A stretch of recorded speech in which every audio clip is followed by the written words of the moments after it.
Bonjour à tous, bienvenue sur la chaîne Histoire de E, la chaîne parlant de neuroatypisme, d'autisme, de HP, d'hypersensibilité. Désolé donc pour toute cette attente. C'est vrai que les moments n'étaient pas tellement propices. J'avais pas également l'idée, mais bon là c'est l'été. Et vu que c'est l'été, je vais parler d'une chose qui peut vous surprendre ou pas du tout, sur laquelle vous êtes plus ou moins habitué, c'est les difficultés hypersensorielles. Je veux dire par là, on est en été, il fait chaud, on a tendance à dormir les fenêtres ouvertes. Selon là où on habite, ça peut être plus ou moins compliqué à cause du bruit qu'il y a dehors, à cause des températures qui deviennent infernales.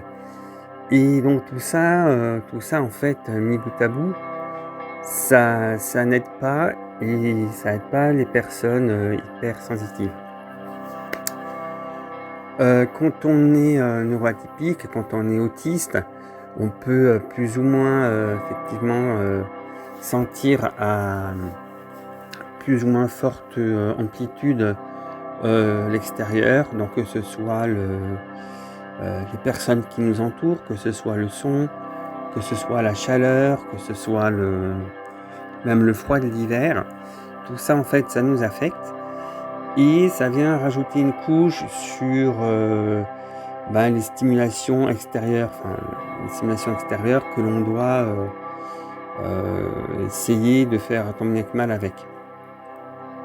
Et ça, c'est d'autant plus difficile aussi donc pour des personnes qui sont TDA, qui elles sont constamment submergées de stimuli externes qui au final en fait ne s'en sortent pas si elles sont mal régulées. Donc dans ces cas-là, comment bien faire? C'est pas évident. Les climatisations coûtent cher. Trouver un logement qui soit suffisamment à l'abri de la chaleur, c'est pas évident non plus parce que dans les grandes métropoles, que ce soit Paris, Toulouse, Marseille, c'est tout bétonné, il y a trop de verre, il y a de la réflexion, on est trop stimulé avec le soleil, trop stimulé par la chaleur et du coup on vient facilement au bord du burn-out, au bord de la surcharge, au bord de l'extrême fatigue et on arrive à la fin de l'été totalement épuisé comme en fait si on n'avait passé aucune vacances. Il y a bien effectivement, donc comme je le disais, la climatisation pour aider à ce niveau-là, mais ça n'aide pas que en fait. Il y a aussi tout le contexte pensé en fait à notamment si on est dans une période où on doit fortement travailler, où on est fortement stimulé au travail, penser effectivement à soi-même, à s'isoler le plus, s'isoler de la chaleur. Moi je sais qu'en tant que personne autiste, c'est un total isolement, je m'isole du monde, j'essaie de m'isoler au plus de la chaleur, je ferme tout. Je dois me réveiller très tôt, aux alentours de 4h30, 5h pour arriver chez moi. Et pour fermer aux alentours de 6h, surtout quand il fait 38 degrés. Au travail, j'ai de la chance, c'est climatisé, mais dans le cas en fait où c'est pas climatisé et où chez vous c'est pas climatisé, je recommande vraiment en fait de songer vraiment à cette option. Et puis effectivement, donc penser à du double vitrage. Donc là, c'est vraiment des conseils pratiques que je donne, qui peuvent être appliqués également aussi pour les neurotypiques.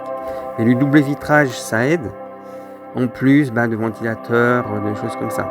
Et effectivement, le meilleur des moyens, sur ce que je peux vous conseiller, c'est d'opter pour, si vous pouvez faire du télétravail au calme, à la montagne, dans la campagne, des choses en fait dans des endroits qui sont plus frais.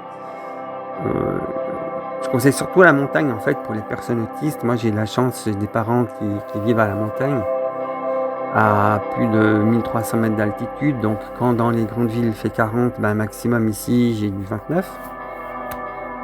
Mais c'est vraiment quelque chose à y penser essentiellement euh, pour le bien-être.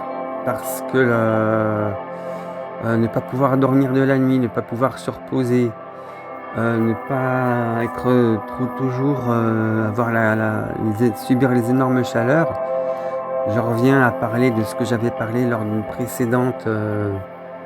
précédent audio. Et ben, ton cumul de cuillères, tu commences la semaine à 10, le lundi, le mardi, t'en as moitié moins, et puis t'arrives pas à récupérer, donc au final, en fait, tu finis ta semaine en bout de course le mercredi midi, en fait. Et à partir du mercredi midi, ben, t'es très fatigué, t'arrives pas à te reposer, et puis c'est vite problématique. Donc la montagne, comme le disait l'ancienne publicité, la montagne ça vous gagne, c'est vraiment ce que je recommande pour des personnes qui aspirent justement au silence, qui aspirent à la fraîcheur et qui veulent vraiment en fait couper de tous ces stimuli. C'est quelque chose en fait de très ressourçant et d'essentiel. Voilà donc pour le petit audio du mois de juillet. Il y en aura certainement un plus tard au mois d'août, donc désolé encore de toute cette attente. Ce fut assez bref, mais bon voilà, c'était un petit topo pour parler chaleur, pour parler hypersensibilité. Quelque chose en fait que dans chacun, tout le monde se retrouvera. Je vous souhaite une bonne journée. À bientôt sur la chaîne.